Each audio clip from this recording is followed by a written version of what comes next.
अस्सलाम वालेकुम। आप देख रहे हैं PA न्यूज़ HD और मैं हूं आपके होस्ट सादिया बतूल। शामिल करते हैं आज की अहम खबरें। रिपोर्ट पेश करते हैं मियां Wahid Imran, deputy chairman Karachi. Qatar का पाकिस्तान में $3 अरब सरमायाकारी के अज़्म का यादा, मुआहिदों पर दस्तखत। इस्लामाबाद कतर की जानिब से पाकिस्तान में $3 अरब सरमायाकारी के अज़्म का यादा, मुआहिदों पर दस्तखत हो गए। वफाकी दारुल हुकूमत में पाकिस्तान और कतर के दरमियान छठे मुश्तरका वज़ारती कमीशन JMC का इजलास मुनाकिद हुआ, जिसकी सदारत वज़ीर तिजारत जाम कमाल खान और कतरी वज़ीर तिजारत शेख फैसल बिन सानी ने की।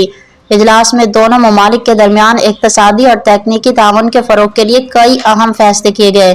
वज़ारत इक़्तिसादी अमूर की जानिब से जारी बयान के मुताबिक पाकिस्तान और कतर के दरमियान इक़्तिसादी और तकनीकी ताउन से मुतालिक मुतादिद प्रोटोकॉल्स पर दस्तखत हुए, जबकि कतर ने पाकिस्तान में $3 अरब की सरमायाकारी के अज़्म का यादा किया। न्यूज़ स्टूडियो से अब तक के लिए इतना ही। मज़ीद खबरों और अपडेट्स के लिए देखते रहिए PA न्यूज़ HD।